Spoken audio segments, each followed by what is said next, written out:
When did you learn that Robert was having an affair? April 30th, April 30th, 2019, sorry. Why do you remember that specific date? Because it was the second worst day of my life. When was the first worst day of your life? April 1st. Who told you about that affair? Patton. Detective Patton, Detective Joe. Were those some of the investigators in this case? Yes. That was the widow of one of the 4 victims who was killed in the April 1st, 2019 massacre at RJR Maintenance and Management. Defendant Chad Isaak, a chiropractor and a veteran, is the accused on trial. Now, today, the jury heard some very emotional testimony from the grieving widow about the death of her husband and the alleged affair that he was having before his death. Now, something that Isaac's defense team brought up during cross-examination in an effort to possibly point the finger at her. Let's take a listen together now. We talked about your interview on April 30th with BCI Agent Arenz and Lieutenant Pat Howe, correct? When they basically told you about Robert's affair? Yes. And they told you they had discovered this on his phone? Yes. Correct? And then they also confronted you with comments you had made in the presence of an employee, a former employee now by the name of Michelle. Yes. And I think the question that was asked of you was whether or not you ever made a threat to kill him. No. The question that was asked of you, that there would never be a divorce from Robert, that you would have him taken care of. Did you make that statement? No. Do you want to look at the transcript to refresh your No, recollection? I don't need to. I know I didn't say that. You didn't say it in the transcript? I did not say I would ever have Robert taken care of, no. They asked you specifically if you would have said the phrase that you would have him taken care of, and then you said 3 times on the next page, I probably would have said that. Yes, I've said that. I will admit to saying that. I don't remember saying that. If that was ever said, it would have been a joke, but no, I don't recall saying not 3 times that, yes, I did, and definitely I did. No, I don't recall that. So then prosecutors followed up on those alleged statements on redirect of the witness. Let's take a look. Do you remember making any threats against Robert's life prior to his death? No, I don't. Okay. I really don't. When those documents were brought up to you, what were those documents about? About me stating that. So were those documents that were brought up to you a transcript of your conversation and interview with law enforcement? To my knowledge, that's what it is. Okay. So when you read through those documents, could you see questions posed by law enforcement and then your responses? The only thing that caught me is I did kind of chuckle because as a joke with Robert and I, we would say, I might have said it to Robert directly as a joke, but I would have never threatened Robert's life to anyone. Okay. So when you were looking at those documents, you could see that response that you remember and recall giving to law enforcement. And that's very possible. Very possible. Okay. I just don't remember. So again, had you said that statement, which you don't recall making, would it have been intentional? I don't know. I don't know my mindset. You have to remember that day I was told my husband had an affair. Okay, my mind was not straight at all. And I was very angry. So I couldn't tell you. I can answer you correctly about that day. But on the day that you were asked, had you ever made these statements before? Had you recalled ever making those statements? Not to my knowledge. I do not I'm pretty sure I never made those statements.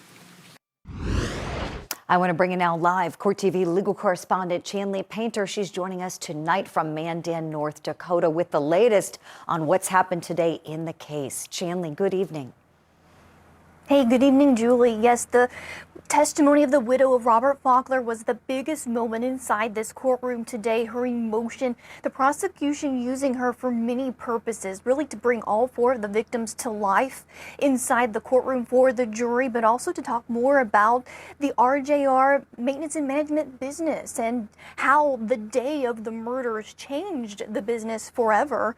But as you said, the defense wasted no time in grilling her on her previous statements where she allegedly said that if her husband ever cheated on her, she would do away with him. But we just witnessed how she was able to handle that, and the prosecution was able to redirect her. She just didn't remember making that statement.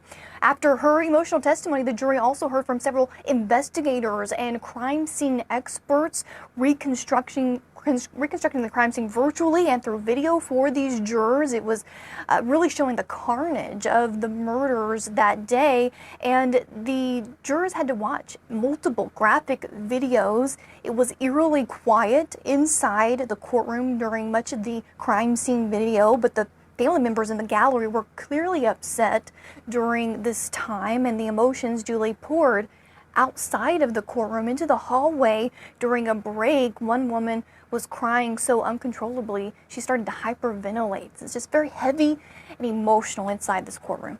I can imagine, Chanley, just looking at that video, and we can't even show the worst of it. We can't show what that scene looked like in its entirety, just those little pieces that we were showing a moment ago.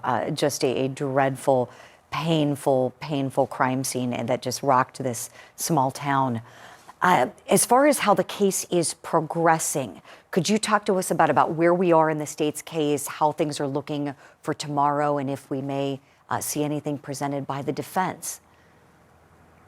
Absolutely not quite yet. We're going to have another full day of prosecution witnesses in the case, including the lead case agent. This is a prosecution that has meticulously planned out its case in chief, Julie, for chronological order. So we're going to see a lot of these investigators called more than once with the permission of the judge throughout the prosecution's case in chief. So we're expecting that lead case agent tomorrow, followed by employees of RJR to take the stand, employees of the Indigo Signs business just a few yards away, where we know that the defendant allegedly, according to the prosecution, drove one of the work trucks and parked it at the Indigo Signs business. We're also expecting tomorrow to hear from more officers from the Mandan Police Department. So again, still walking this jury through the investigation and how they're going to pin it on the man we just showed right there, Chad Isaak. Chanley Painter, thank you so much for all your reporting tonight. We will talk lots more about this case tomorrow. We'll see you then. And what I want to do now is bring back in our think tank tonight. Three excellent criminal defense attorneys are on the program. We have Renee Hill, Michael Bixson, and Eklund Mercy. Great to have you all. Let's talk a little bit about one of those clips we were playing just moments ago, where this widow was ultimately impeached, although a little bit clumsily, by defense counsel on these statements that she made in that interview. I want to ask you, and I'll start with you, please, if I may, Michael. Do you think defense counsel was able to get the point across that she said this and there may be some motivation? We know the state is lacking in motivation here, and I'm wondering if you think the mission was sort of accomplished and what he may have been trying to get at. Sort of. I mean, there's definitely a fine line that you want to walk in front of a jury. And on one side, you could be a lot more aggressive and really attack her for, definitely making what looks like conflicting statements here. But on the other hand, you really want to attack a widow on the stand. Now, I think what they're trying to do here is obviously they've brought light to the fact that they think that there is some shoddiness to the investigation. And if they are able to combine that with the fact that maybe there were some other suspects out there, I think that's going to look very good in front of a jury. But again, I think they just have to be very careful about how they do it.